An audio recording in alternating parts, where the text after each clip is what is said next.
One submarine, 130 ships, 37 weapons. Do that maths right now. 37 into 130 doesn't go, not even close. That gap is what this entire video is about. But the number everyone ignores is not 37, it is 52, and you will understand why by the end of this. The Armada's commander has never lost a fleet engagement in his life. In the next hour, he's going to watch his ships die one by one, without ever seeing the enemy that is killing them. He cannot fight back. He cannot warn the next ship in line. He can only count. It is the 15th of July, 1588. The English Channel. 130 Spanish ships moving in a crescent formation 7 miles wide. The largest invasion fleet the world has ever assembled, carrying 30,000 soldiers and sailors, built to put an army on English soil and end the Protestant reign of Elizabeth I. The formation is the key. The crescent keeps the strongest warships on the outside, protecting the troop transports at the center. It is almost impossible to attack from the surface. The English fleet has been harassing it for days and barely scratched it. Nothing on the surface of this ocean can touch it. But nothing on the surface is the problem. 80 meters below the waterline, running dark and silent at a speed no vessel in 1588 can match, a Virginia-class attack submarine holds position beneath the fleet. It is 450 feet long. It weighs 8,000 tons. Its nuclear reactor will run for 30 years without refueling. It can hear every ship above it through sensors that turn the ocean into a map. And it is carrying 37 weapons, a mix of heavyweight torpedoes and cruise missiles. Each torpedo is a self-guided weapon that tracks its target by sound. Each one is designed to break the keel of a warship. A wooden galleon is not a warship in any sense the torpedo was built to destroy. It is a target.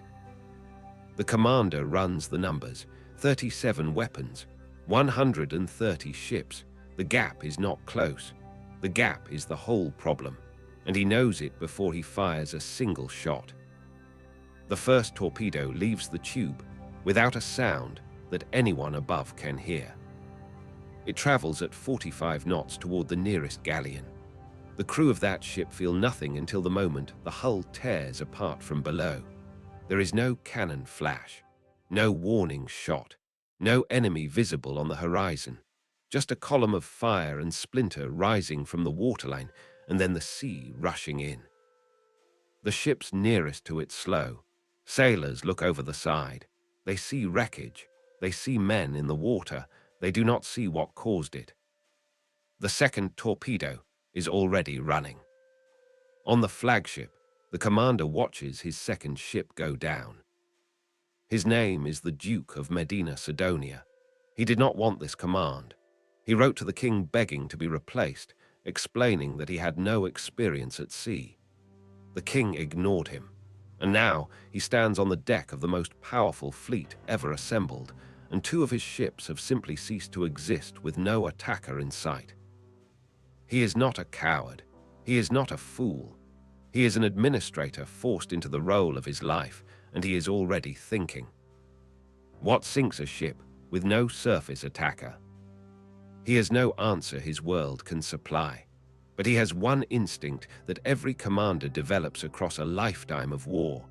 When you cannot fight what is killing you, you move.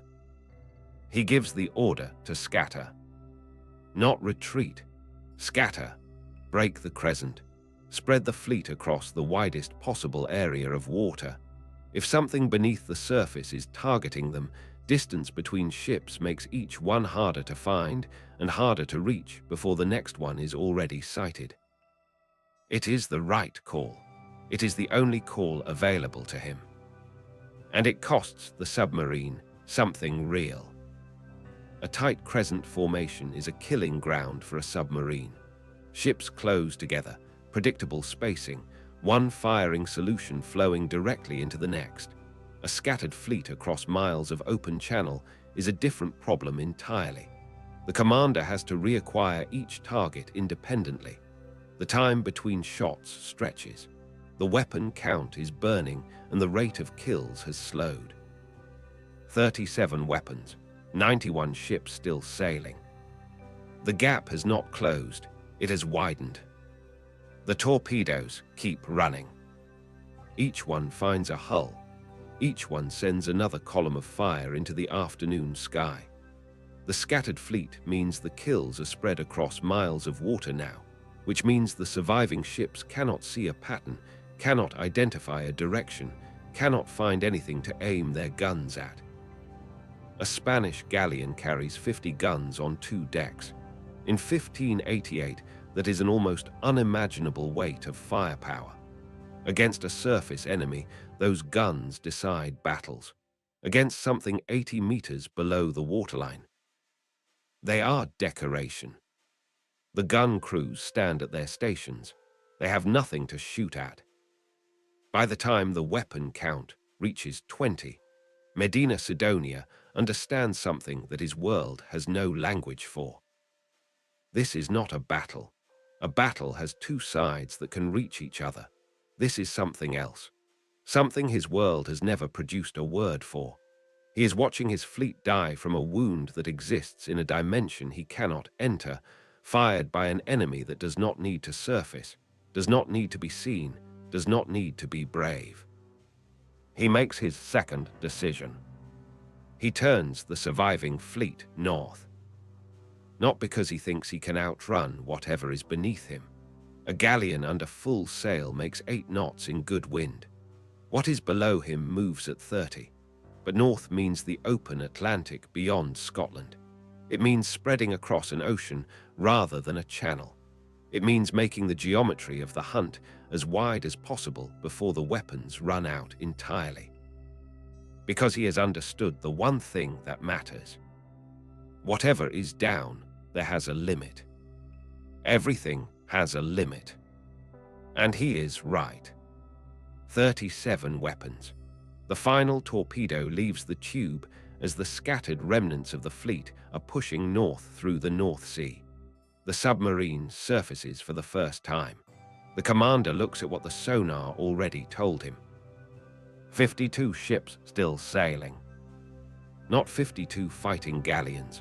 52 ships of all kinds, scattered across 60 miles of ocean, damaged and running. But 52 ships still carrying soldiers. Still carrying 30,000 men with orders to put an army on English soil. The weapons are gone. The submarine is now a steel tube with no way to stop what is still moving. 52 ships. And that is what this leaves us with. One submarine killed 78 ships in a single afternoon. No vessel in 1588 could have come close.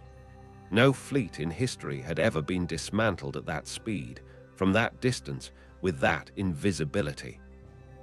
And it was not enough. The weapon that cannot be seen, cannot be fought, cannot be reasoned with, ran out. And when it ran out, the sea was still full of ships with a mission, a destination, and 30,000 men who had not fired a single shot. Supremacy is not the same as victory. The ocean is very large, and 37 is a smaller number than 52. Could perfect targeting discipline have closed that gap before the scattered fleet reached open water? Does Medina Sidonia's decision to scatter rather than retreat change the final count by 10 ships or 30?